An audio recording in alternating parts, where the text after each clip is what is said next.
அனைவருக்கும் வணக்கம். இந்த படம் ரொம்ப சூப்பராக வந்திருக்கு. எல்லாரும் போய் தேட்டரில் பாருங்கள். எங்கள் அப்பாவுக்கு சமுத்திரகனி சாரை ரொம்ப பிடிக்கும். சின்ன வயசுலேருந்து வெறித்தனமான ஃபேனு. இப்போ அவர் கூட நான் படமே நடிச்சிட்டேன். என்னோட எங்கள் அப்பாவுக்கு இது ரொம்ப சந்தோஷம். டைரக்டர் சாருக்கு வணக்கம்.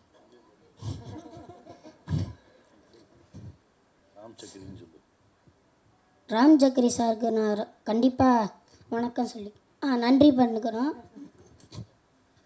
சமுத்திரகனி சார் எனக்கு கூட ஜாலியாகவே பழகினார். ஷூட்டிங் ஸ்பாட்டில் வாடா மகனேந்தே சொல்லுவார். சரி, வணக்கம்.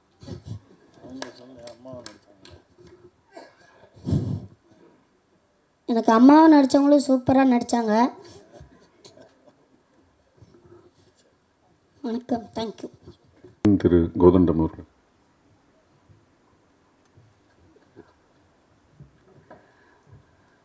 அனைவருக்கும் வணக்கம்.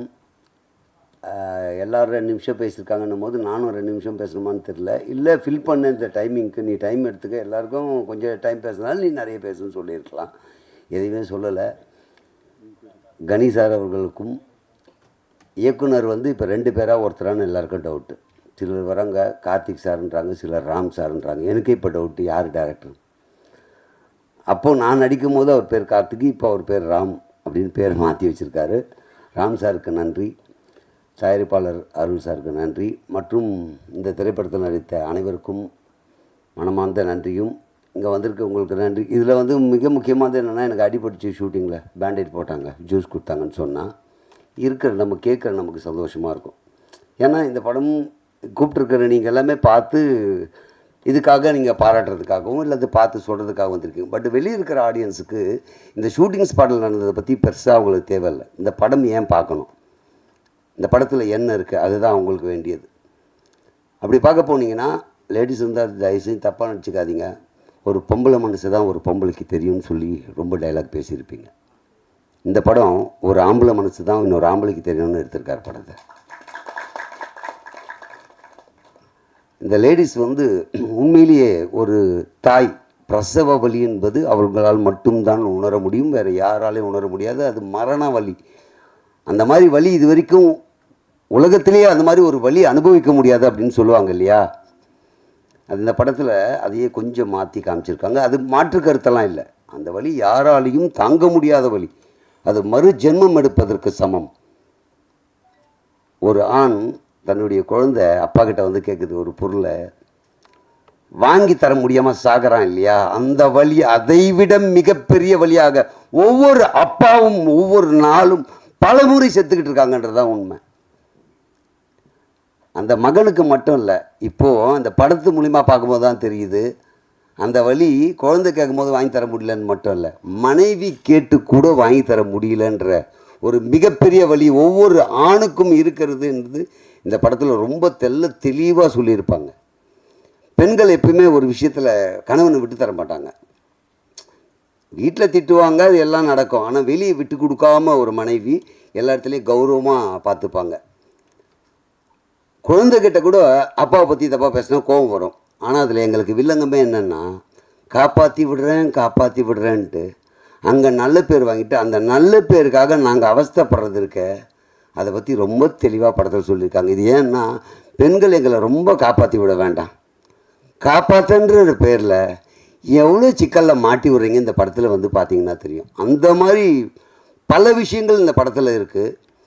இன்னொன்று, ஆண்கள் அழுவாதீங்க, ஆண்கள் அழக்கூடாது அப்படின்வாங்க. ஆண்கள் அழவே கூடாது, வீரமானவங்க அப்படின்னு சொல்லியிருப்பாங்க.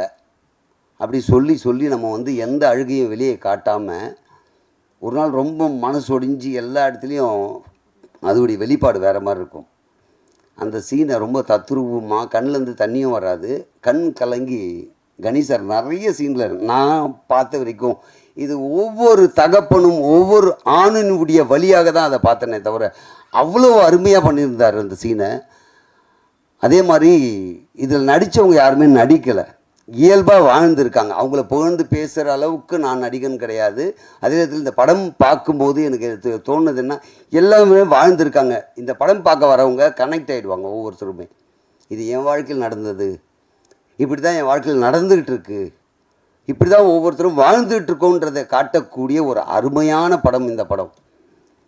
இன்னொரு சின்ன விஷயம், அதாவது தமிழக அரசுக்கு உடனே அரசியல் அப்படின்னு நினச்சிடாதீங்க, கான்ட்ரவர்சி எதுவும் இருக்காதுங்க. என்னென்னா பல திரைப்படங்கள் ரிலீஸ் ஆக மாட்டேங்குது, தேட்டர் கிடைக்கல, ஒரு பிரச்சனை இருக்குது. இதை நம்ம பேசி சரி பண்ண முடியாது. ஒரே வழி, கவர்மெண்ட்டு தமிழ்நாடு ஃபுல்லாக எல்லா மாவட்டங்களிலும் திரையரங்கத்தை கட்டணும். அரசே கட்டி குறைந்த டிக்கெட்டில் பார்க்க வச்சு, பார்க்கிங் சார்ஜ் இல்லாமல் சாப்பிட்ற உள்ளே விற்கிற ஸ்நாக்ஸு குறைந்த விலையிலையோ அல்லது நியாயமான விலையிலையோ விற்றா பல இயக்குனர்கள் வாழ்க்கை காப்பாற்றப்படும். அதே மாதிரி நீங்கள் நினைக்கிற மாதிரி மற்ற துறையில் ஒரு போக்குவரத்து துறைனா ஒரு யூனியன், அந்த ஒரு யூனியன் தான் நடத்தும் அல்லது நிறுத்தும், ஏதோ ஒன்று பண்ணும். சினிமாவில் ஒரு சீன் எடுக்கிறதுக்கு நாங்கள் 24 கிராஃப்ட்டு ஒன்றா சேரணும். இந்த 24 யூனியனும் வாழ்ந்துட்டுருக்கு. ஸோ அந்த 24 யூனியன் வாழ்க்கையை காப்பாற்ற வேண்டியது யார் அப்படின்னு பார்த்தீங்கன்னா இன்றைக்கி அரசுக்கும் பொறுப்பு இருக்குது. பல திரைப்படங்கள் ரிலீஸ் ஆகாதனால நிறைய பேர் வாழ்க்கை ஸ்தம்பிச்சு போகுது. சினிமா நாங்கள் என்டர்டெயின்மெண்ட் தானங்கன்னா இல்லை, பலருடைய வாழ்க்கை. உங்களுக்கு பொழுதுபோக்காகவும் பல கருத்துக்களையும் சொல்லி இருந்தாலும் கூட பலருடைய வாழ்க்கை, பலருடைய லட்சியம். இயக்குனருக்கு அது லட்சியம், இசையமைப்பாளருக்கு லட்சியம், பாடலாசிரியருக்கு லட்சியம், அவங்களுக்கெல்லாம் லட்சியம் இந்த படம் மூலிமா நம்ம வெளியே வந்துட மாட்டோமான்னு. டெக்னிக்கலாக இருக்கிறவங்களுக்கு லைஃப், ஒரு நாள் வேலை கிடைச்சா அவங்க குடும்பத்தை அவங்க நடத்தி செல்ல முடியும். அப்போ இதுக்கு செவி சாய்த்து அரசு திரையரங்களை கட்டுங்கள், கட்டிட்டு குறைந்த விலையில் டிக்கெட் பண்ணிங்கன்னா சென்சார் போர்டு, அதுக்கு நிறைய வரமுறை இருக்குது. சென்சார் போர்டில் என்றைக்கு இந்த படம் சென்சாருக்கு வந்தது, அந்த வரிசையில் இந்த படத்தை ரிலீஸ் பண்ணுறதுக்கு இந்த டேட் தரோம், அப்படி வரிசைப்படுத்தி கொடுத்தா எல்லா படமும் ரிலீஸ் ஆகும். ஸோ எங்களுக்கு வாழ்வாதாரம் உயரும், பல ஆரோக்கியமான படங்கள் வரும். நிறைய பேர் சொல்லுவாங்க நல்ல கதை எடுத்தால் பார்க்க தயாராக இருக்காங்க, நல்ல படம் எடுங்க மக்கள் பார்ப்பாங்க. தேட்டருக்கு வந்தால் தானேங்க பார்க்குறதுக்கு, தேட்டரே கிடைக்கலையே, அதுதானே பிரச்சனையே. நல்ல கதை இருக்குது, நல்ல படம் இருக்குது, ரிலீஸ் ஆனதானங்க நீங்கள் பார்ப்பீங்க, ரிலீஸ் ஆகிறதுக்கு தேட்டர் எங்கே இருக்குது? இது நான் கான்ட்ரவர்சிக்காக பேசுகிறேன். இது உண்மையிலேயே நான் சிறு வேடமாக நடித்த 14 படம் இன்னும் ரிலீஸ் ஆகலை. எனக்கு ஒரு ஏக்கம் இருக்கும்ல, இந்த படம் ரிலீஸ் ஆனால் நமக்கு லைஃப் கிடச்சிடா, இந்த படத்தை மூலிமா நம்ம வெளியே தெரிஞ்சிட மாட்டோமான்னு ஒரு எண்ணம் இருக்கும்ல. அந்த மாதிரி பார்த்திங்கன்னா ஒரு சாதாரண விஷயம், ஒரு 14 படம்னா அப்போ எவ்வளோ படம் நின்று இருக்கோம் பாருங்கள். ஆனால் இந்த படம் எனக்கு ஒரு லைஃப். மேடை ஏறி மைக்கு முன்னாடி வந்துட்டாவே போய் சொல்லுவாங்களே, அதே மாதிரி சொல்கிறேன்னு நினைக்காதீங்க. படமே இன்னும் ரிலீஸ் ஆகல, எப்படா லைஃப்னா இந்த படத்தில் எனக்கு நம்ம ராம் சார் வாய்ப்பு கொடுத்தாரு. இந்த வாய்ப்பு மூலயமா கணி சார் அவருடைய படத்தில் எனக்கு மிகப்பெரிய ஒரு ரோல் கொடுத்துருக்காரு. ஸோ அதனால் இந்த படம் எனக்கு ஒரு லைஃப்பை கொடுத்துருக்குன்றது தான் நிதர்சன உண்மை. ஒரு படம் நடித்து வெளிவரதுக்கு முன்னால் எனக்கு ஒரு லைஃபையே கொடுத்துருக்கு அப்படின்னும் போது இந்த படம் வெளிவந்தப்புறம் நிச்சயமாக 100% எல்லா ஆண்களும் ஒரு சொட்டு கண்ணீர், அது உடனே சோகமான படம் நினச்சி இது வேறு போட்ட போகிறீங்க, எனக்கு வேறு பயமாக இருக்குங்க, என்ன பேசணும்னு தெரியல மைக்கு முன்னாடி வந்துட்டா. அதனால் இது சோகமான படம் இல்லை, அவனுடைய வலியும் வேதனையும் வெளிக்காட்டக்கூடிய படம்.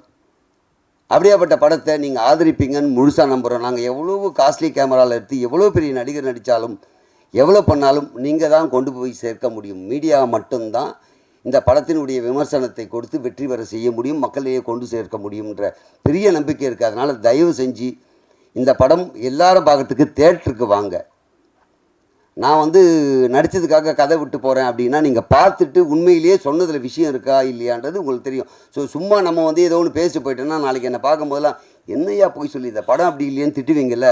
அப்போ நான் படம் நல்லா இருக்குன்னு கேரண்டியாக சொல்கிறேன்னா நீங்கள் பார்த்தீங்கன்னா 100% இந்த படத்துக்கு நீங்கள் கேரண்டியாக வரலாம், ஃபேமிலியோடு வரலாம். பெண்களை நான் இப்போ சொன்னதுக்காக பெண்களுக்கான படமாக இல்லையான்னா, ஒரு பெண் எதற்காக ஆணை வற்புறுத்துகிறாங்க, அவனுடைய தன்மானத்தை எப்படியெல்லாம் காப்பாற்றணும்னு நினைக்கிறாங்க, எவ்வளோ வலி இருக்குது, வேதனை இருக்குது, இந்த சமூகத்தில் புருஷனை எவ்வளோ உயர்த்தி காட்டணுன்றதுக்காக பண்ணுறாங்கன்ற விஷயத்தையும் சொல்லியிருக்காங்க. அதுக்காக இது ஆணாதிக்க திரைப்படம் அல்லது ஆணை உயர்த்துகின்ற படம்லாம் கிடையாது, ஒரு குடும்ப சூழ்நிலையில் இருக்கின்ற விஷயம். இந்த படத்தில் நிறைய கதைகளை பற்றி அவர் சொல்லுவார். ஏன்னா ஃபாரின் போய் ஒருத்தர் என்ன கஷ்டப்படுறாங்க, அதான் சொல்கிறேன், ஒரு படத்தில் ஆணை பற்றியும் பெண்ணை பற்றியும் ஒரு குழந்தைக்கு தேவையானதை பற்றியும் அந்நிய நாட்டில் போயிட்டு கஷ்டப்பட்டு வர்றது எல்லாமே இந்த படத்தில் காமிச்சிருப்பாங்க. அதனால் இந்த படம் திரையரங்கத்திற்கு வந்தால் மிகப்பெரிய மாற்றம் கிடைக்கும். அது லைஃபே சேஞ்ச் ஆகும்னு நினைக்கிறேன். எல்லார் குடும்பத்துலேயும் இனிமேல் இப்படி தான் இருக்கணும், இப்படி இருக்கலாம், இது சரி இது தப்புன்ற பல விஷயம் புகுத்தி கொடுத்துருக்கிற படம். உண்மையிலேயே அனைவரும் வந்து வெற்றி பெற செய்வீர்கள் என்ற முழு நம்பிக்கையோடு விடைபெறுகிறேன். நன்றி, வணக்கம், தேங்க்யூ. அடுத்ததாக நாயகி அபிநயா அவர்கள்.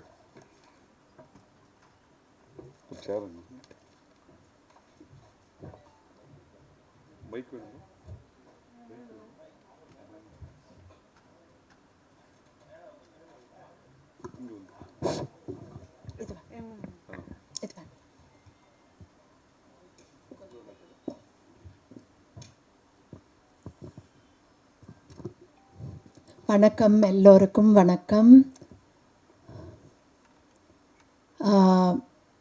ரொம்ப ரொம்ப மிக நன்றி ராம் சக்ரி சாருக்கு. என்ன செலக்ட் பண்ணி இந்த ரோல் கொடுத்தாங்க. இது ரொம்ப நேச்சுரலான ஒரு very homely and homie role. அதுக்கு நான் வந்துட்டு ரொம்ப ரொம்ப thanks. Plus hats off to you sir for giving me this opportunity. And அவ்வளோ ஸ்கில்ஃபுல்லான ஒரு டைரக்டர். தேங்க்யூ. ஸோ எனக்கு என்னோட திறமையை பார்த்து என்னோட ஸ்கில் செட்டுக்காக என்னோட டைரெக்டாக கம்யூனிகேட் பண்ணி ஸ்கிரிப்ட்லேருந்து எல்லாமே ஸ்டெப் பை ஸ்டெப் அந்த வேலை எல்லாமே அசிஸ்டன்ட் டைரக்டர் கொடுக்கலாம். ஆனால் கொடுக்காம டைரெக்டாக பர்சனலாக இன்வால்வ் ஆகி என்னை கைட் பண்ணி இந்த ரோலுக்கு கொண்டு வந்திருக்காங்க. ரொம்ப ரொம்ப தேங்க்ஸ் உங்களுக்கு சார். தென் ப்ரொடியூசர் சார், உங்களுக்கு ரொம்ப தேங்க்ஸ். ரொம்ப ஸ்மூத்தாக எல்லாமே அந்த ஷூட்டிங் செட்ஸில் எல்லாமே ரொம்ப ஸ்மூத்தாக ஒரு இந்த ப்ராஜெக்ட் போயிருக்கு. ரொம்ப ரொம்ப தேங்க்ஸுங்க. So my father and my father figure and king மாதிரி எனக்கு ஃபிகர் வந்துட்டு சமுத்திரகாணி சார்.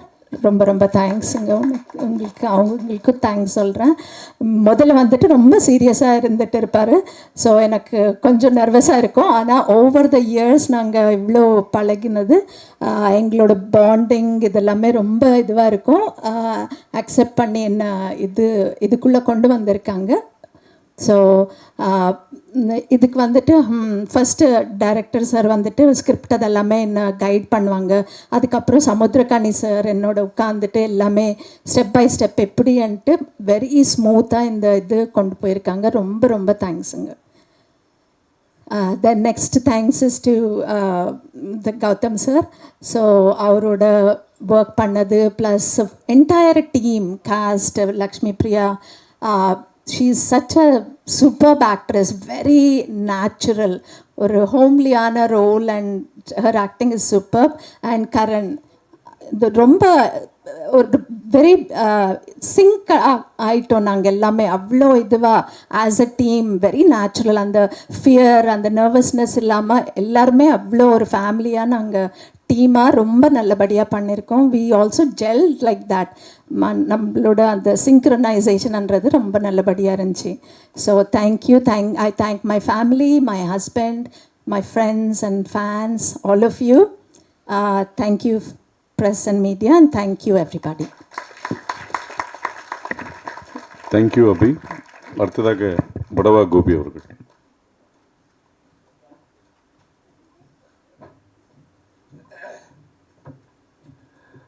அனைவருக்கும் என்னுடைய அன்பான வணக்கம். இந்த மேடையில் ஒரு சின்ன வருத்தத்தோடு ஆரம்பிக்கிறேன். ஏன்னா எந்த ஒரு சினிமா ஈவெண்ட்னாலும் எப்போவுமே பார்த்தீங்கன்னா கலகலகலாக சட்டை போட்டிருக்க நிக்கில் முருகன் இன்றைக்கி வெறும் ஒரு கருப்பு கலரில் போட்டிருக்கும்போது நம்ம கொஞ்சம் ஒரு மன வருத்தமாக இருக்குது. கொஞ்ச நேரத்தில் மாற்றிடுவார். கோதண்டம் அவர்கள் இந்த படத்தை பற்றி நிறைய பேசினார். ஏன்னா அவர் அந்த படத்தை பார்த்துட்டாரு. நான் அந்த படத்தை பார்க்கல. ஆமாம், முக்கியமான இந்த மொத்த டீம் சார்பாக நான் உங்களுக்கு ஒரு கேள்வி கேட்குறேன். கோதண்டம் இவ்வளோ நேரம் பேசினார், அதுலேருந்து ஏதாவது உங்களுக்கு புரியுதா? உண்மையாக சொல்லுங்கள். இல்லை இல்லையா? அதான் நாங்கள் எதிர்பார்த்தோம்.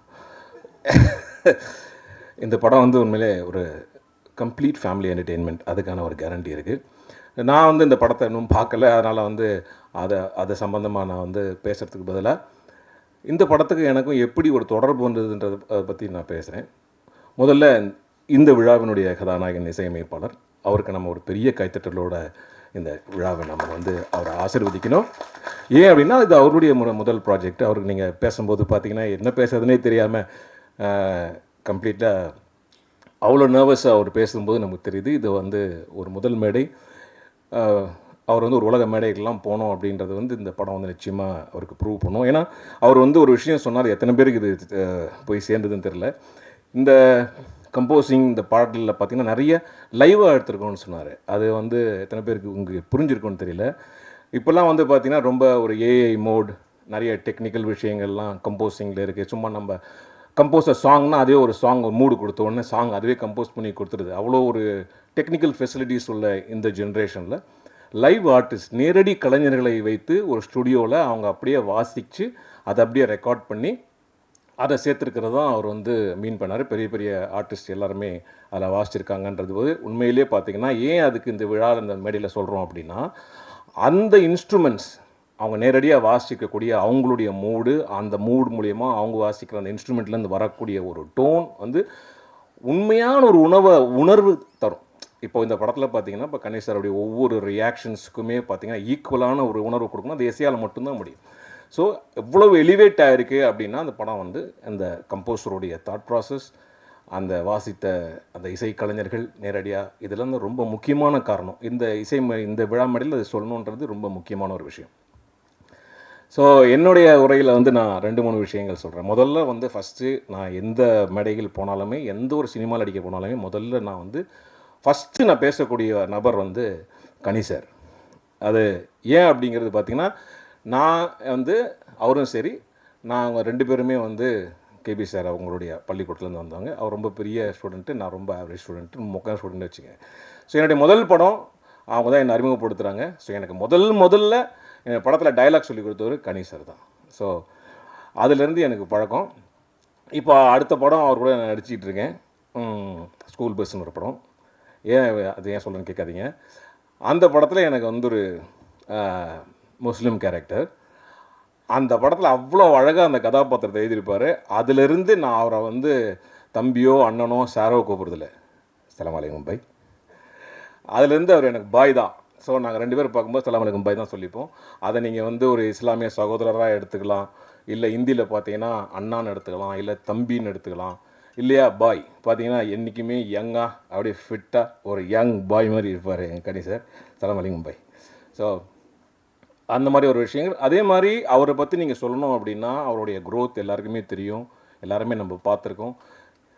ஆனால் அவருடைய பல நடிப்புகளில் பார்க்கும்போது எல்லாத்துலேயுமே ரொம்ப அப்படியே பயங்கர ஸ்டிஃபாக அப்படியே இருப்பார். இந்த படத்தில் மட்டும்தான் பயங்கர லூசனப்பான ஒரு ஆக்டிங், ரொம்ப கேஷுவலாக ஒரு சராசரி ஒரு மனிதனை வந்து ரொம்ப இயல்பாக வந்து இந்த காட்சிகளில் கொண்டு வந்திருப்பார்.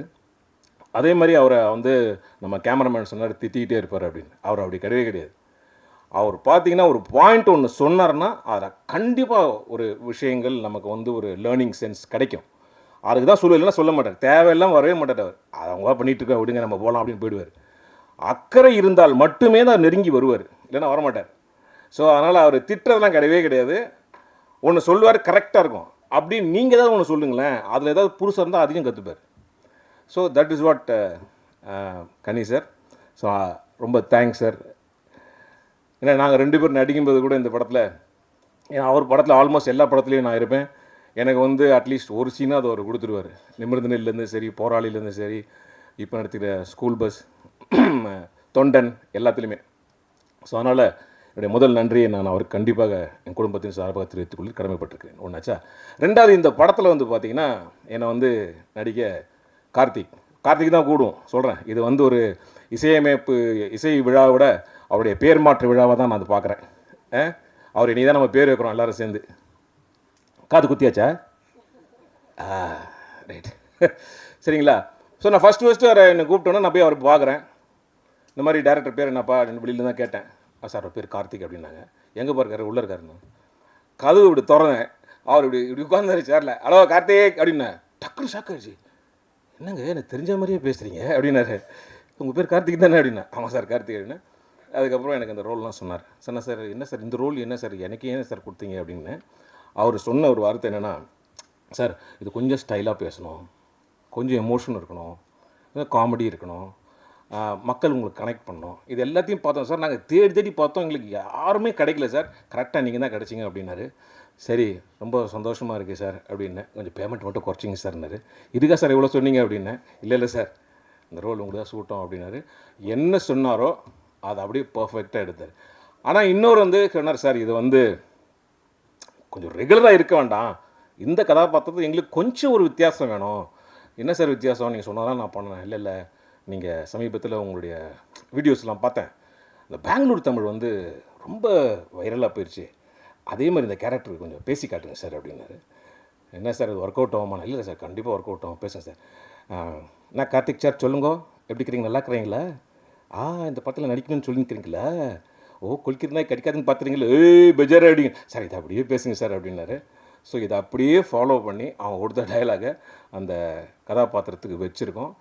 டெஃபினட்டாக இந்த 2 ஸ்க்ரீனிங்கில் பார்த்தவங்க எல்லாருமே ரொம்ப அப்ரிஷியேட் பண்ணியிருக்காங்க. நிச்சயமாக இது மக்கள் மத்தியில் போய் நல்லா சேரும்ன்றதை நான் ரொம்ப நம்புகிறேன். கார்த்திக் சார் மன்னிக்கவும். ராம் சக்கரி சார் வாழ்த்துக்கள். Thank you so much for the lovely opportunity.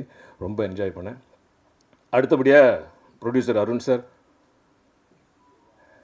ரொம்ப ஒரு பெருமை கூட முடிச்சு 30 செகண்ட்ஸ். ஓகே, நீங்கள் பார்த்தாலே தெரியும் பை.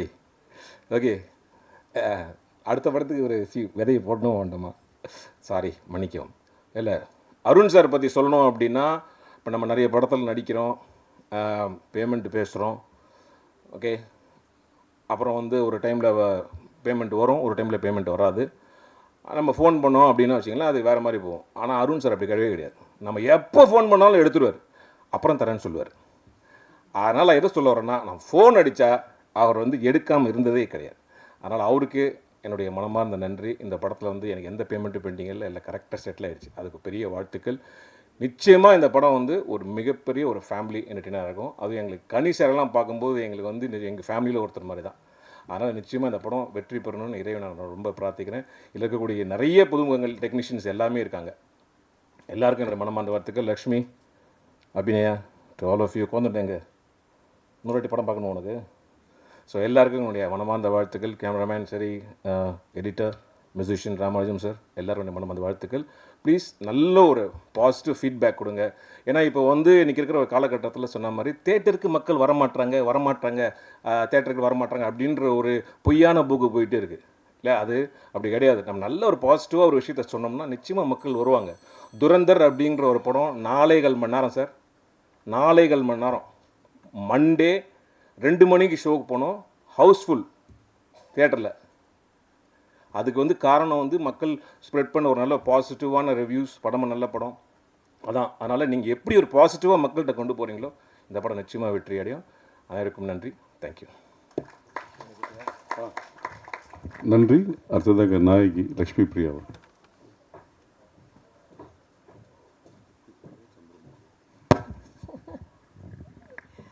எல்லாருக்கும் வணக்கம். ஃபஸ்ட் ஆஃப் ஆல் எனக்கு இந்த அழகான கேரக்டருக்கு என்னை சூஸ் பண்ணி எனக்கு இந்த ஆப்பர்ச்சுனிட்டி கொடுத்ததுக்கு ப்ரொடியூசர் அண்ட் டிரெக்டருக்கு ரொம்ப ரொம்ப தேங்க்ஸ்.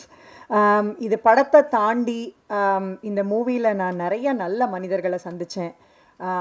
நிறைய அன்பான ஒரு செட்டில் இருந்தேன். நான் ரொம்ப ஹாப்பியாக ஒர்க் பண்ணேன். இவங்கள மாதிரி ஒரு ப்ரொஃபஷ்னல் டீமை நான் நிஜமாகவே இன்னி வரைக்கும் பார்த்ததில்லை. அவங்களோட ப்ரொஃபஷனலிசம் என்னை வியக்க வச்சிச்சு. அவ்வளோ அந்த அளவுக்கு ஒரு ரிசர்ச்சாக இருக்கட்டும், பிளானிங்காக இருக்கட்டும், ஷூட்டில் எல்லாமே பண்ண டீம் இது. I really want to thank the entire team of assistant directors.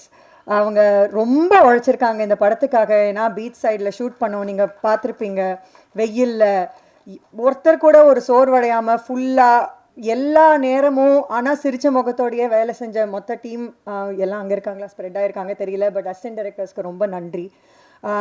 எல்லாரோட நான் இந்த செட்டில் நிறைய அன்பு, எளிமை இருந்துச்சு. அதுதான் எங்கள் படத்துலேயும் டிரான்ஸ்லேட் ஆகிருக்குன்னு நான் நம்புகிறேன். நீங்கள் பார்த்த ஃப்ரேம்ஸாக இருக்கட்டும், Yuvarajan team excellent work. And music பற்றி சொல்லணுன்னா எவ்வளோ நான் ஒரு படத்தில் நடிச்சிருக்கேன், அந்த படத்தோட பாட்டு எனக்கே ரொம்ப பிடிச்சிருக்குன்னா அது எவ்வளோ ஒரு ஜாலி இல்லை? அந்த மாதிரி தான் நான் ஃபீல் பண்ணுறேன் இப்போ. எனக்கு ரொம்ப பிடிச்சிருக்கு. It is been my favourite song. இதை பார்த்தீங்கன்னா ரிப்பீட்டில் போட்டு கேட்குற பாட்டு தான் இது. So thank you very much for a song sir. ஃபைனலாக என்னோட பிளேலிஸ்ட்டில் ரிப்பீட்டில் கேட்க ஒரு பாட்டு இருக்குது எனக்கு. ஸோ ஃபேமிலியை கூட்டிகிட்டு போய் எல்லாருமா எந்தவித கவலையும் இல்லாமல், ஐயோ நம்ம பசங்க இந்த படத்தை பார்க்கலாமா, அவங்கள கூட்டிகிட்டு போகலாமா, என்ன இருக்கும், அதெல்லாம் எந்த வரியும் இல்லாமல் ஃபேமிலியோடு போய் பார்க்கக்கூடிய ஒரு படம், நிறையா அன்பு நிறைந்த படம். ஸோ இந்த மாதிரி படங்களை ப்ளீஸ் போய் தியேட்டரில் பார்த்து சப்போர்ட் பண்ணுங்கள். அவ்வளோதான். Thank you very much. நன்றி. அடுத்ததாக எழுத்தாளர் திரு செந்தமிழ். சாரி, நான் இங்கே பேசுகிற டென்ஷனில் நான் ரொம்ப முக்கியமாக சொல்லணும்னு நினச்சதையே மறந்துட்டேன்.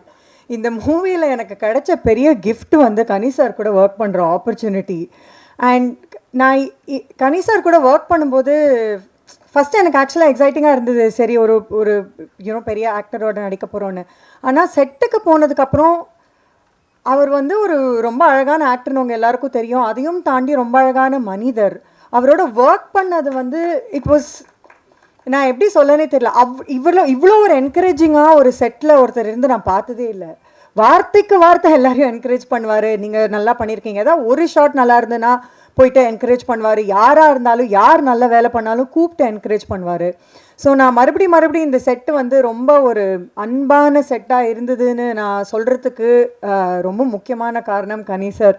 நான் ரொம்ப சொல்லணும்னு நினச்சேன் சார், மறந்துட்டேன். அதனால் நான் வந்து ரொம்ப தேங்க்ஸ் சார். உங்கள் கூட ஒர்க் பண்ணதில் எனக்கு ரொம்ப சந்தோஷம். இதில் நான் வந்து இவ்வளோ நடிச்சிருக்கேன்னா அதுக்கு கனி சார் அண்ட் டைரக்டர் சார் 2 பேருமே வந்து ரொம்ப முக்கியமான காரணம். அவ்வளோதான். Thank you very much. இந்த படத்தில் என்னோடு நடித்த எல்லாருமே, ஏன்னா அவர் வந்து எப்படின்னா, எனக்கு அவருக்கு எப்படி சிங்க் ஆச்சு நான் நினைக்கிறேன் அப்படின்னா, நான் எதையுமே யோசிக்கவே மாட்டேன். நான் டக்குன்னு முன்னாடி கால் எடுத்து வச்சுருவேன். ஆனால் அவர் நிறைய யோசிப்பார். எனக்கு அவர் அப்படியே ஆப்போசிட். அவர் இந்த படத்தில் ஒருத்தர் செலக்ட் பண்ணியிருக்காங்க அப்படின்னா அவ்வளோ ஆழமாக யோசித்து அதுக்கு ஒரு 4 ஆப்ஷன் பார்த்து அதில் ஒரு ஆப்ஷனை கண்டுபிடிச்சி ரொம்ப க்ளீனாக கொண்டு வந்து நிறுத்தியிருப்பார். அதனால தான் அந்த படத்தில் அவ்வளோ பேரும் அவ்வளோ அழகாக நடிச்சிருந்தாங்க. எல்லோருக்கும் என்னுடைய மனமார்ந்த நன்றி, வாழ்த்துக்கள். கோதண்டம் சார், நீங்கள் சொன்னது முதல்ல புரிஞ்சது. அப்புறம் எதையோ ஆண்களை தூக்கிட்டு பெண்களை குறைச்சிட்டோம்ன்ற பதட்டத்தில் வேற ஒன்று சொல்லி மொத்தத்தையும் எனக்கு என்ன சொன்னீங்கன்னு கடைசி சரி ஏதோ சொல்லியாச்சு. ஆனால் அவங்க மனசு புரிஞ்சது. வாழ்த்துக்கள். எல்லோருக்கும் என்னுடைய மனமார்ந்த நன்றி. என் தம்பி கேமராமேன் ஒருத்தர் நமக்கு ரொம்ப பிடிச்சா தான் அவங்கள பார்த்து சத்தம் போடுவோம். முதல் நாளோ 2வது நாளோ சத்தம் போட்டேன். நான் மனசு கேட்கல. திரும்ப கேரவன் கூப்பிட்டு அவன் தோளில் கை போட்டு, ரொம்ப நல்லா வர வேண்டியவன்டா, என்னமோ ஒன்று நடக்குது, அது சரி பண்ணிக்கோ அப்படின்னு சொல்லி ஒரு 5 நிமிஷம் பேசினேன். அதற்கு பிறகு ரொம்ப சரியாக போச்சு. கடைசி நான் படம் பார்த்தோன்னே ரொம்ப வியந்துட்டேன். படம் பார்த்தோன்னே அந்த லென்சிங் சென்ஸ், அது எங்கள் டைரக்டர் அடிக்கடி சொல்லுவார். எந்த இடத்துல எந்த லென்ஸை பயன்படுத்தணுன்றது ஒரு கேமராமேனுக்கு தாண்டா தெரியும், அவன் தான் சரியான கேமராமேன் அப்படின்னு சொல்லுவார். ரொம்ப அழகாக பயன்படுத்தியிருந்தார். நான் படம் பார்த்த உடனே முதல்ல கூப்பிட்டேன், வாழ்க, இன்னும் பெரிய இடம் இருக்குது உனக்கு சினிமாவில், வாழ்த்துக்கள். அதெல்லாம் பண்ண டெக்னீஷியன்ஸ் எல்லாருமே, சங்கர் சூப்பராக பண்ணார்.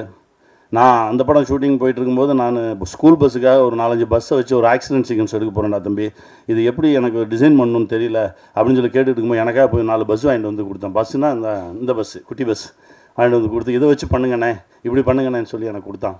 அந்த மாதிரி ஒரு அற்புதமான ஒரு உழைப்பாளி. இது பண்ணுவோமா அது பண்ணுவோமா அப்படி இப்படின்னு தேடிக்கிட்டே இருக்கக்கூடிய ஒரு உழைப்பாளி. மியூசிக் டைரக்டர் சார், உங்களுடைய மனசு ரொம்ப பெரிய மனசு சார். அதான் கேட்டேன், என்னங்க அப்படின்னா, இல்லை என் பேர் போட வேண்டாம், கம்பெனி பேரை போடுவோம், இதில் என் உழைப்பு மட்டும் இல்லையே, இதில் கிட்டத்தட்ட 100கணக்கான பேரோட உழைப்பு இருக்குது, இது எல்லாருக்கும் பொதுவானது, இதில் கிடைக்கிற விஷயத்தெல்லாம் எல்லாருக்கும் கொடுப்போம் அப்படின்ற ஒரு மனசு இருக்குல்ல, அந்த மனசுக்கு வேறு ஒரு தளம் கிடைக்கும் சார். உங்களுக்கு வாழ்த்துக்கள். அப்புறம் எடிட்டர் சார், உங்களுக்கு நேற்று ஐயா படம் பார்த்துட்டு ரொம்ப நேரம் சொல்லிகிட்டே இருந்தார், யார் எடிட்டர்னு உங்களை பற்றி ரொம்ப நேரம் பேசிகிட்டே இருந்தார். அப்புறம் மாஸ்டர், நான் என்னமோ பெரிய பிரேக் டான்ஸ் ஆடுற மாதிரி பேசுகிறீங்க, ஏதோ ஆட்டோன்ற பேரில் என்னமோ ஒன்று பண்ணிகிட்டு இருந்தேன், அது வந்து சேர்ந்துருச்சு. ரொம்ப தேங்க்ஸ் மாஸ்டர், என்னையும் வந்து ஆட வச்சிட்டிங்க, ரொம்ப மகிழ்ச்சி மாஸ்டர், தேங்க்யூ. காஸ்டியூம்ஸ் மேடம் நல்லா இருந்தது, உண்மையிலே நல்லா நல்லா பண்ணியிருந்தீங்க, தேங்க்யூ. என் மயன் சூப்பரா கலக்கிறடா. எங்கள் எல்லாத்தையும் விட அவங்க தான் வந்து சப்ஸ்கிரைபர்ஸ் ஜாஸ்தி, வியூவர்ஸ் ஜாஸ்தி. நாங்களாம் குறைவு, குட்டி புலி அப்படின்னா தேசத்துக்கே தெரியும். இன்னும் நல்லா அவனுடைய எனர்ஜிக்கு என்ன கடலில் தூக்கி போடவா போடு அப்படின்றான். அப்போ அதுக்கப்புறம் தான் ஏதே எப்படா வந்துடுவேன், நான் வந்துடுவேன், நீங்கள் தான் இருக்கீங்கள, என்னை தூக்கி போடுங்க அப்படின்னு சொல்லி அவ்வளவு எனர்ஜியாக. ஏன்னா நம்ம ஊருக்காரன், அதனால் அந்த எனர்ஜி ரொம்ப சந்தோஷமாக இருந்தது. அற்புதமாக வேலை பார்த்தோம். தேங்க்யூ. எல்லோருக்கும் என்னுடைய மனமார்ந்த நன்றி. ஸ்ரீ சரவணன் ரொம்ப நல்லவன். வாழ்த்துக்கள் சரவணா, அழகுடா. ஒரு 2003 2004 நாங்கள் ஒர்க் பண்ணிட்டு இருந்த காலகட்டம் தான். இங்கே ஒரு சரவணா இருக்கான், நிகில் நண்பர், அப்புறம் செந்தமிழன் அப்படின்னு சொல்லி ஒரு நண்பர். கேபி சாரோட பட்டறையில் வேலை பார்த்துட்ருக்கோம். எல்லோரும் எழுதுவாங்க, வேலை செய்வாங்க. ஆனால் செந்தமிழனோட எழுத்துக்கு ஒரு மிகப்பெரிய ஃபேன். மைக்ரோ தொடர்கள், மேக்ரோ சிந்தனைகள்னு ஒன்று போயிட்டுருக்கோம். செந்தமிழன் எழுதுவாரா அப்படின்னு காத்துட்டு இருந்த கதைகள்லாம் நிறையா இருக்குது. எல்லாருக்கும் ஒரு எபிசோடுக்கு 5000 ரூபா சம்பளம் அப்படின்னா அவருக்கு ஒரு எபிசோடுக்கு 8000 ரூபா சம்பளம் தருவாங்க, 10,000 ரூபா சம்பளம் தருவாங்க. அவனை எழுத சொல்கிறா அப்படிம்பார் கைலாசம் சார். அவ்வளவு தரமான ஒரு எழுத்தாளர், அவ்வளவு தரமான ஒரு படைப்பாளி. திடீர்னு ஒரு நாள் என்கிட்ட வர்றாரு, கனி நான் இங்கேருந்து கிளம்புறேன். எங்கே போவீங்க? இல்லை போகிறேன், இங்கேருந்து கிளம்புறேன், எனக்கு இந்த இடம் எனக்கு ஒவ்வொலை, என்னால் அந்த இடத்துக்கு பொருந்த முடியல, மூச்செல்லாம் அடைக்கிற மாதிரி இருக்குது, படுத்தா தூக்கம் வர மாட்டேங்குது, நெஞ்சு அடைக்குது, டாக்டர்கிட்ட போகிறோம், உனக்கு ஒன்றுமே இல்லையன்றாங்க. அப்புறம் ஏன் எனக்கு இந்த இடம் பொருந்தலை? ஸோ பொருந்தாத ஒரு இடத்துல பொருந்தாத ஒரு வேலையை பார்த்துட்டு நான் இருக்கேன்னு எனக்கு தோணுது, அதனால் நான் கிளம்புறேன் அப்படின்னு சொல்லிட்டு அந்த நண்பர் கிளம்பி போயிட்டார். கிளம்பி போனதுக்கப்புறம் அந்த நண்பர் கொஞ்ச நாள் நினச்சிக்கிட்டு இருந்தோம், அதுக்கப்புறம் மறந்துட்டோம். கிட்டத்தட்ட ஒரு 18 ஆண்டுகளுக்கு பிறகு இப்போது ஒரு கோவிட் முடிஞ்ச டைம், கோவிட் முடிஞ்சு படப்பிடிப்பு நடந்துகிட்ருக்கு. கும்பகோணத்தில் ஒரு நண்பரை சந்திக்கிறேன். அப்போ சொல்கிறார், கனி இந்த கோவிடுக்கு ஊசி போட்டதுக்கப்புறம் எந்த மருந்தும் வேலை செய்ய மாட்டேங்குது, காய்ச்சல் வந்தால் காய்ச்சல் இருந்துக்கிட்டே இருக்குது, வயிற்று வலினா இருந்துக்கிட்டே இருக்குது, எதுவுமே வேலை செய்ய மாட்டேங்குது, நம்ம உடம்புக்குள்ளே என்னத்தையும் அனுப்பிச்சி விட்டாங்க, என்ன பண்ணுறதுனே தெரியல, கொஞ்சம் கொஞ்சம் சிக்கல்கள் இருந்தது. அப்போ ஆசான்னு ஒருத்தரை போய் சந்தித்தேன். இவர் பேரை சொல்லலை, ஆசான்னே சொல்கிறாங்க. ஆசானை சந்தித்தேன், இந்த மாதிரி பிரச்சனையாக இருக்குது, எந்த மருத்துவமுமே வேலை செய்ய மாட்டேங்குது அப்படின்னு. அப்போ அவர் என்கிட்ட கேட்டார், கடைசியாக எப்போ செருப்பு இல்லாமல் நடந்தீங்கன்னு கேட்டார். நடந்தே ரொம்ப நாள் ஆச்சு. நடங்க, மழை பெஞ்சா நனைங்க, வெயில் அடித்தா காய்ங்க, செருப்பு இல்லாமல் நடங்க, பசிச்சா சாப்பிடுங்க, இதுதான் வைத்தியமா? ஆமாம், இதுதான் வைத்தியம், போங்கன்ட்டார். இந்த பிரபஞ்சத்தோடு நீ தொடர்பில் இரு, பிரபஞ்சம் உன்னை காக்கும் அப்படின்னு சொல்லி அனுப்பிச்சிட்டாரு. ஒரு 6 மாதம் ஆச்சு. நான் அதை தொடர்ந்து செய்கிறேன். ஒரு 6 மாதம் கழித்து பார்த்தா என் உடம்புல இருந்த பிரச்சனைகள்லாம் கொஞ்சம் கொஞ்சமாக குறைய ஆரம்பிச்சுது. அதிலிருந்து நான் அவரை அடிக்கடி பார்க்க ஆரம்பிக்கிறேன், பேச ஆரம்பிக்கிறேன். அவரோடு இருந்தாலே எனக்கு ரொம்ப பாதுகாப்பாக இருக்க மாதிரி இருக்குது. எனக்கு ரொம்ப ஆச்சரியமாக இருந்தது. நான் உடனே அவரை பார்க்கணும், ஏன்னா நாளைக்கு எனக்கு படப்பிடிப்பு முடியுது, நான் இங்கேருந்து கிளம்பி போகும்போது எப்படியும் தஞ்சாவூர் வழியாக தானே போகணும், நான் அவரை பார்க்கணும். நீங்கள் கேளுங்க, அவர் என்கிட்ட சொன்னது நைட்டு ஒரு 9:45 10 மணி. நீ கேளுங்க, நான் நாளைக்கு கிளம்பி போகும்போது பார்த்துட்டு போயிடுறேன். இல்லை இப்போல்லாம் ஃபோன் பண்ண முடியாது, அவரோட நான் நேரடியாலாம் தொடர்பு கொள்ள முடியாது, அங்கே யாராவது இருப்பாங்க, அவங்ககிட்ட தான் பேசணும், நான் காலையில் பேசிட்டு சொல்கிறேன். காலையில் 6 மணிக்கு அவரை எனக்கு அடிக்கிறாரு. அவர் உங்கள் ஃப்ரெண்டாம்பா அப்படின்னாரு. ஏன் ஃப்ரெண்டா, என்ன சொல்கிறீங்க அப்படின்னு. இல்லை உங்களை வரும்போது வந்து பார்த்துட்டு போக சொன்னார், அப்போவும் பேரை சொல்ல. எனக்கு யார் நம்ம நண்பர் யார் அப்படின்னு சொல்லிவிட்டு நான் கிளம்பி போனால் என் நண்பனை பார்க்குறேன். 18 வருஷம் கழிச்சு முதல் வார்த்தை, என்னை பார்க்க வர்றதுக்கு இவ்வளோ நாள் ஆச்சா உனக்கு அப்படின்னு. போகும்போது ஃபுல்லாக பொட்டக்காடாக இருக்குது, கருவேல முள்ளுமா பொட்டக்காடுமா இருக்குது. ஆனால் ஒரு 7-8 ஏக்கர் மட்டும் ஒரு வனமாக இருக்குது. அங்கே எல்லா பறவைகளும் இருக்குது, எல்லா விலங்குகளும் இருக்குது, ஆடு மாடு இருக்குது, கோழி இருக்குது, அற்புதமான மனுஷங்க இருக்காங்க. என் நண்பன் அப்படியே கட்டி தழுவிட்டு கொஞ்ச நேரம் நின்று, என்ன இது, என்ன பண்ணிக்கிட்டு இருக்கீங்க அப்படின்னா, அதுக்கப்புறம் தான் எனக்கு பல விஷயங்கள் தெரிய வருது. கிட்டத்தட்ட ஒரு 62 புத்தகங்கள் எழுதியிருக்கிறாரு. இதையெல்லாம் தாண்டி அந்த ஊர் திரும்பங்கள் அப்படின்ற ஒரு விஷயம், உனக்கு ஒவ்வாத இடத்துல நீ இருக்காத, உனக்கு ஒரு இடம் பொருந்தும், நீ அந்த இடத்துல இருந்தால் சந்தோஷமாக இருப்ப, உன் மனசு நல்லாயிருக்கும், உடம்பு நல்லாயிருக்கும், நீ கடன் இல்லாமல் இருப்ப, பிரச்சனைகள் இல்லாமல் இருப்ப, அந்த இடத்த தேடி போயிரு. பல பேர் நம்ம பார்த்துருக்கோம் தெரியுமா, ஒரு 2 வருஷம் நான் அந்த கஷ்டப்பட்டு இந்த வேலையை பார்ப்பேன், அதுக்கப்புறம் எனக்கு பிடிச்ச மாதிரி ஒரு வேலையை பார்ப்பேன்னு சொல்லுவாங்க. 2 வருஷம் கழித்து கேட்டாலும் அதே தான் சொல்லுவான், 20 வருஷம் கழித்து கேட்டாலும் அதே தான் சொல்லுவான். ஏன்னா அவனால் போகவே முடியாது, எல்லாத்தையும் அப்படியே வெட்டிட்டு கிளம்புனார். அப்போ உட்காந்து பேசுகிறோம், அவ்வளோ விஷயங்கள் பேசுகிறோம். அவர் ஒன்றும் இப்படி உட்கார்ந்துருக்காருன்றதுனால எதுவும் இல்லாதவர் நினச்சிடாதீங்க. அவர் மிகப்பெரிய செல்வந்தர். ஏன்னா அதை தான் நான் உங்களுக்கு சொல்லணும். ஏன்னா விட்டுட்டு போ அப்படின்னா போய் சும்மா உட்காந்துருக்க சொல்கிறானோன்னு மட்டும் நினச்சிடாதீங்க. பிடிச்ச வேலையை செய்யும்போது பல விஷயங்கள் நம்மளை தேடி ஒரு மிகப்பெரிய செல்வந்தர். ஆடு மாடுகள், சொந்தங்கள், ஆயிரக்கணக்கான சொந்தங்கள். அவர் சொன்னதை கேட்டு அவரை மாதிரியே இருக்கக்கூடிய மனிதர்கள் பல பேர், மிகப்பெரிய வேலைகள் இருந்தவங்களாம் நமக்கு பிடிக்காத ஒரு வேலையை செஞ்சுக்கிட்டு இருக்கோம், பிடிச்ச மாதிரி இருப்போம், சந்தோஷமாக இருப்போம், வாழ்கிற வாழ்க்கையை மகிழ்ச்சியாக வாழ்வோம்னு சொல்லி திரும்பி வந்தவங்க தமிழ்நாடு பூரா அங்கங்கே இருக்காங்க, தேசம் முழுவதும் இருக்காங்க. அவர்கள் எல்லோரும் செல்வந்தர்களாக தான் இருக்காங்க. காலையில் ஜிம்முக்கு போயிருந்தேன். ஒருத்தர் வந்து சொன்னார், சார் நம்ம பிரைம் மினிஸ்டர் அடுத்த லாக்டவுனுக்கு ரெடி ஆகிக்குங்கன்னு சொன்னார், கவனிச்சிங்களா அப்படின்னாரு. ஆமாம் சொல்லுவார், என்ன செய்ய தயாராகணும் சார். என்ன சார் செய்கிறது? எனக்கு ஒரு சந்தோஷம். ஏன்னா எங்ககிட்ட நல்ல குடிநீர் இருக்குது, நல்ல காற்று இருக்குது, நல்ல உணவு இருக்குது. ஏன்னா நாங்கள் எல்லாருமே இந்த மாதிரி விஷயத்தை எதிர்நோக்காமல் தற்சார்பு வாழ்க்கைக்கு வந்தவர்கள். இந்த ஊர் திரும்பினவங்க எல்லாருமே தேசம் முழுவதும் இருக்காங்க. அதனால தான் சொல்ல, முடிஞ்ச வரைக்கும் அடுத்தவர்களோடு நமக்கு இவங்களால தான் நம்ம லைஃபு, இவங்கள வச்சு தான் நம்ம சாப்பிட்ணும் அப்படின்ற ஒரு நிலையை கொஞ்சம் கொஞ்சமாக குறைச்சிக்கிட்டு வந்து நம்ம தற்சார்புக்குள்ளே வந்துட்டோம் அப்படின்னா நம்ம தான் இந்த உலகின் ஆகச்சிறந்த செல்வந்தன், இந்த உலகின் மிக சந்தோஷமானவன். இதை நிரூபிப்பது தான் இதை சொல்ல வந்தது தான் இந்த படைப்பு.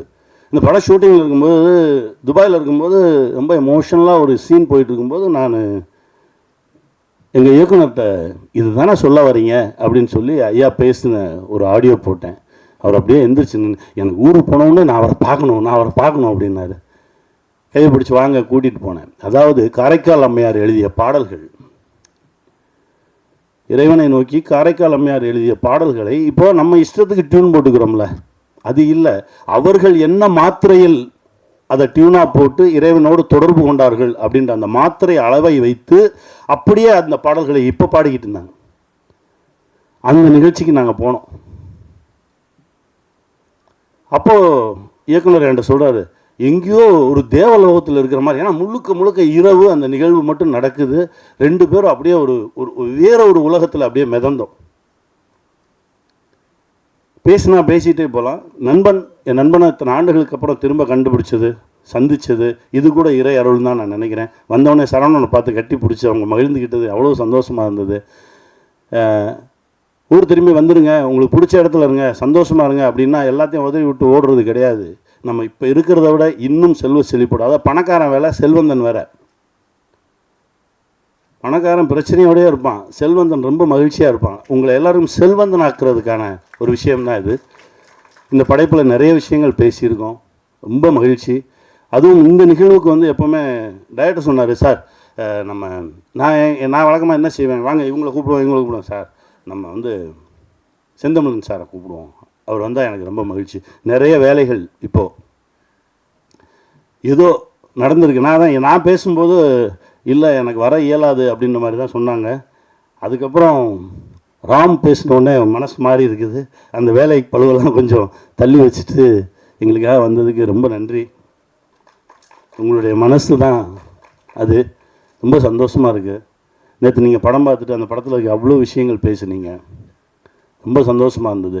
உங்களுக்குள்ளே இருந்த அந்த இயக்குனரும் அந்த தொழில்நுட்ப கலைஞன் திரும்ப வந்தான், எனக்கு அவ்வளோ சந்தோஷம். கார்மேனி செல்வம் திரைப்படம் பாருங்கள். இந்த மாதிரி படைப்புகள் ரொம்ப அரிதாக தான் வரும். இது வெறும் திரைப்படம் இல்லை, நாங்கள் இல்லாமல் போகலாம், ஆனால் அந்த படைப்பு இருக்கும், பேசிக்கிட்டே இருக்கும் உங்களோட. நிறைய சுமையை தூக்காதீங்க. இஎம்ஐன்ற பேரில் நிறைய சுமையை தூக்கணும்னா நம்ம நடக்கக்கூட முடியாது. அந்த சுமையை கொஞ்சம் கொஞ்சமாக இறக்கி விட்டுட்டு கைவீசி நடங்க, மகிழ்ச்சியாக இருங்க. வாழ்வோம், வெல்வோம். அனைவருக்கும் நன்றி, வணக்கம்.